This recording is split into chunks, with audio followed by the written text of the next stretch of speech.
తెలుగు ప్రొఫెసర్గా ఉన్న మీరు ఈ విప్లవ రచయితలు ఈ విప్లవ అంటే ఈ ఉద్యమాల వైపు కానీ అంటే ప్రేరేపితం కావడానికి గల కారణాలు ఏమంటారు? నేను తెలుగు ప్రొఫెసర్గా లేను, ఒక అఫిలియేటెడ్ కాలేజీలో తెలుగు లెక్చరర్గా ఉన్నాను. వరంగల్లో Chandakanthaiah memorial arts and science college అని ఓ ప్రైవేట్ కాలేజీలో లెక్చరర్గా ఉన్నాను. నాకు 1967 వరకు కూడా రాజకీయాలు ఏం లేవు.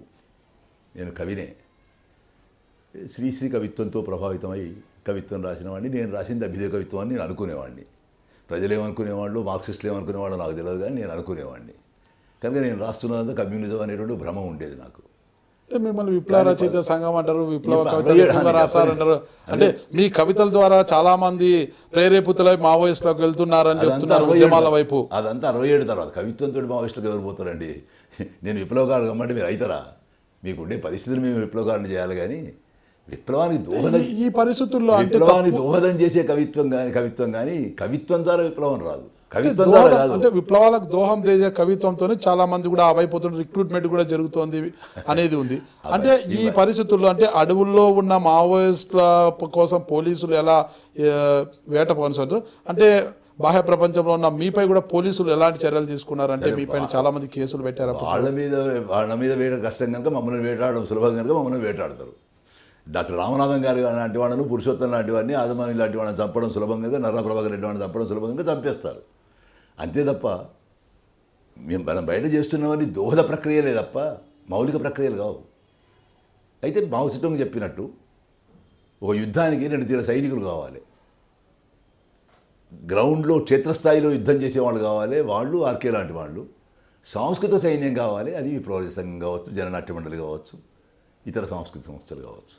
అంటే మీరు విప్లవ రచయిత సంఘము నాయకులు కావడంతోనే మీపై చాలాసార్లు కూడా కుట్ర కేసులు అలాంటివి పెట్టి కూడా మిమ్మల్ని జైలు పాలు చేశారనేది కూడా ఒక వాదన. ఎందుకంటే మరి విప్లవ సంఘం చాలా స్పష్టంగా ప్రకటించుకొని మేము నక్సల్బరీ రాజకీయాలను బలపరుస్తాము, శ్రీకాకుళం ఉద్యమ ప్రేరణతో ఏర్పడ్డాము, ఓ చేతిలో పెన్ను ఓ చేతిలో గన్ను పట్టుకుని సుబ్బారావు పాణిగ్రాహి మాకు ప్రేరణ, మేము మార్క్సిజం లేని మావోయిజాన్ని మా ప్రాపంచిక దృక్పథంగా ప్రకటిస్తాం, ఇంత స్పష్టంగా మా రాజకీయాలని చెప్పుకున్నాం. కాబట్టి సహజంగానే మమ్మల్ని కుట్ర కేసులు పెట్టారు, మా సాహిత్యాన్ని నిషేధించారు, మమ్మల్ని జైళ్ళలో పెట్టారు. ఇవన్నీ మామూలే. నిన్నగాక మొన్న సాయంత్రం మేము ఈ బూటకపు ఎన్కౌంటర్కు, ఈ మారణకాండకు నిరసనగా ఎన్టీఆర్ భవన్ ముందర ప్రదర్శన చేశాము. మమ్మల్ని అరెస్ట్ చేసినారు. మా వెహికల్ను కదలకుండా చేసి వెహికల్ కిందకి టైర్ల కిందకి దూరిపోయి టైర్లు పట్టుకొని టైర్లు తాళ్ళతో కట్టేసి చాలా మిలిటెంట్గా ఒక 40 మంది మహిళలు ఆందోళనకు సంబంధించి మీపై కేసు కూడా నమోదు చేశారు. మామూలే. అంటే ఇలాంటి కేసులు ఎన్ని నమోదు చేశారు ఇప్పటివరకు? 40 దాకా చేసి ఉంటారు, 40-50 చేసి ఉంటారు.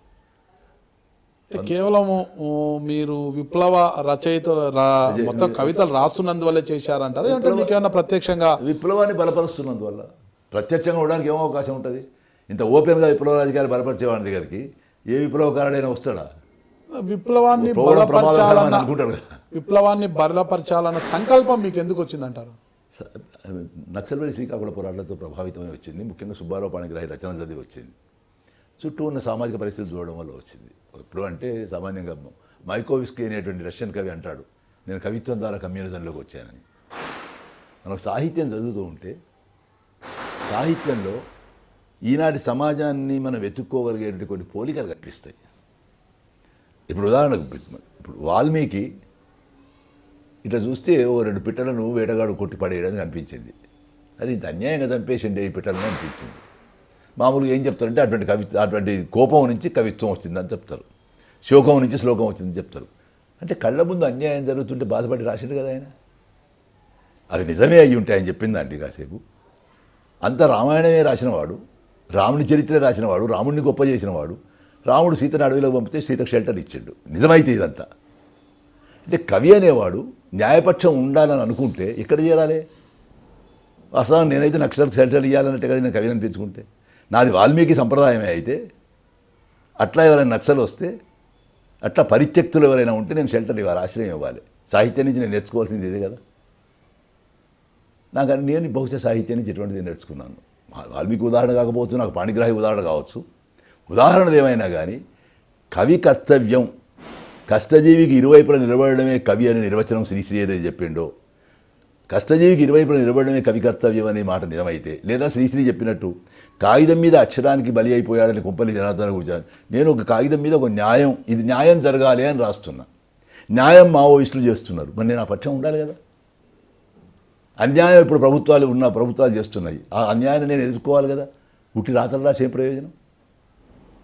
రాయడమేమో అన్యాయాన్ని ఎదుర్కోవాలని రాసి నేను అన్యాయంలో షరీక్ అయితే నా రచనకి ఏం విలువ ఉంటుంది? ఎందుకంటే బ్లాక్ అండ్ బ్లూలో నువ్వు రాస్తున్నావు, నీ విశ్వాసాన్ని ప్రకటిస్తున్నావు. కాళోజీ అనేవాడు కవిత్వం అంటే ఏందిరా, నీ స్టేట్మెంట్ కదా అనేవాడు ఆయన.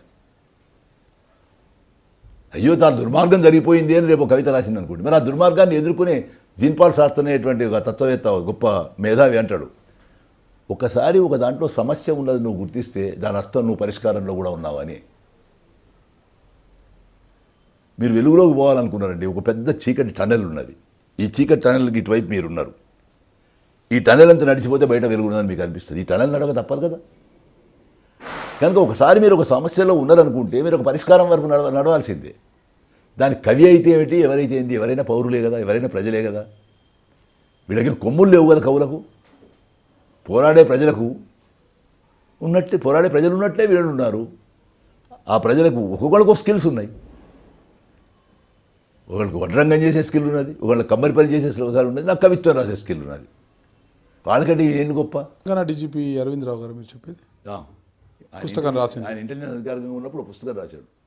ఇది ఈ దండకారణ్యం అనేది అప్పటి దండకారణ్యంతో పోలుస్తూ ఇప్పుడు మావోయిస్టులు, ఇప్పుడు నక్సలైట్లు అనేటువంటి వాళ్ళు అటువంటి రాక్షసులు, ఈ అణిచేస్తున్నటువంటి వాళ్ళు అటువంటి దేవతలు, రాముని అనుచరులు అనే పద్ధతిలో చేశారు.